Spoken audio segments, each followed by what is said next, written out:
It's that ogre again, the 6-week-long summer break with restless kids and many hours to fill. Depending on where your children study, vacation time is either in the stifling heat or torrential rain. Neither is terribly exciting, and just a few can choose to be gone for most or all of the 6 weeks. I've been through all the paces at the start of every school break since both my children turned 3, they're now 7 and a few months short of 5. I once ambitiously paid up a lot for a 4-week summer camp, which is 20-plus kids to a room with hectic weekly schedules. 1 week down, for reasons apart from a viral infection doing its rounds at the venue, I forfeited the rest of the camp. Leave aside the fact that I had to practically force my kid out in the mornings, kicking and screaming, but I don't want to go. Most summer camps in India are like an extended class. Some might indeed be good, packed with age-appropriate information and all that. I have, however, shut the summer camp chapter down in my head. I instead focus on finding a short 5-day crash course for my kids to do every summer, something out of the box and novel. And leave the rest to them to do as they please. How I arrived at the conclusion is a longer story. There are times when I am still terror-struck by feelings of parental FOMO when I look at and hear about the superkids who are brain-mapped and know how to do everything. They don't have time to meet my kids at the garden. How can you possibly cope with tennis, Mandarin, chess, gardening, robotics, Kumon, Sanskar class, ODC and guitar? Annette Laurel, author and sociology professor from the University of Pennsylvania, had coined the term concerted cultivation in the 1990s. It's when parents work towards harnessing their child's talents by introducing a set of organized activities into their schedules round the year.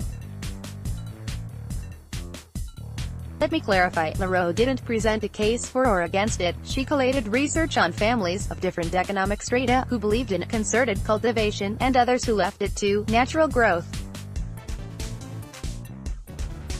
The point was to see what these children do with their lives as they get older. During the normal school year I too, like most other parents, have a mildly color-coordinated, and quite concerted, whiteboard schedule of their activities marked out. But the holidays? After much deliberation, 2 years ago, I finally arrived at a simple equation: what do I really want from my child?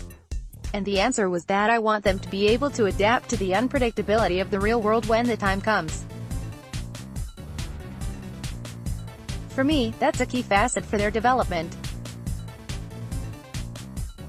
And every time I lose focus and attempt to stray, I have to remind myself of the goal I have set.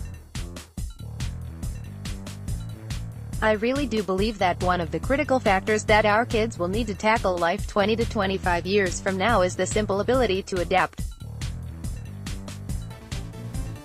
They will have to acclimatize to a world of automation, artificial intelligence, robotics, nanotechnology and updates.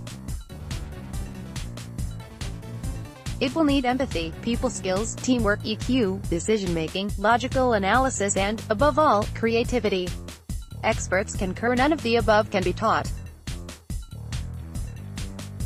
American author Jean Webster penned the classic Daddy Long Legs a century ago, where an 18-year-old orphan girl communicates in letters to her unknown benefactor during her 4 years at college.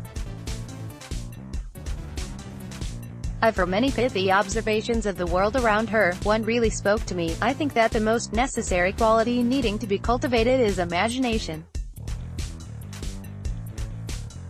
It allows people to put themselves in other people's places. It makes them kind and understanding. This was in 1912. I believe allowing my children to switch off from a constant go mode and just dream is very essential. It enhances their likelihood of coming up with innovative solutions and crazy ideas. It encourages them to think on their own. Reams have been written on the premise that allowing your children to be bored cultivates their creativity and empathy.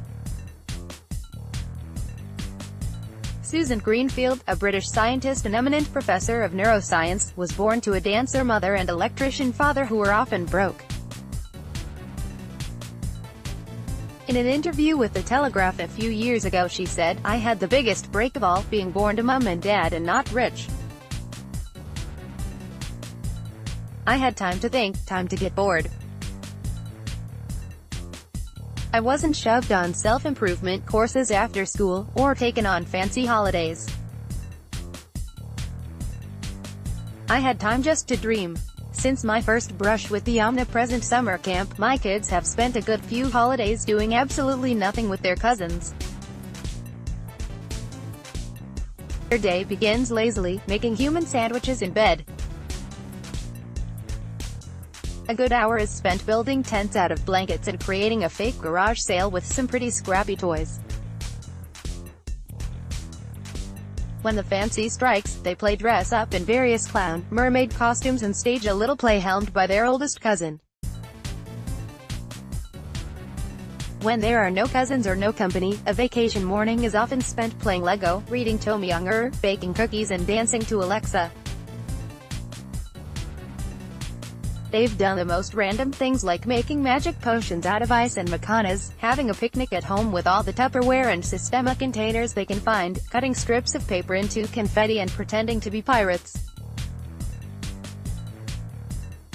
Those are the holidays that have been the most memorable, the ones they would want to revisit.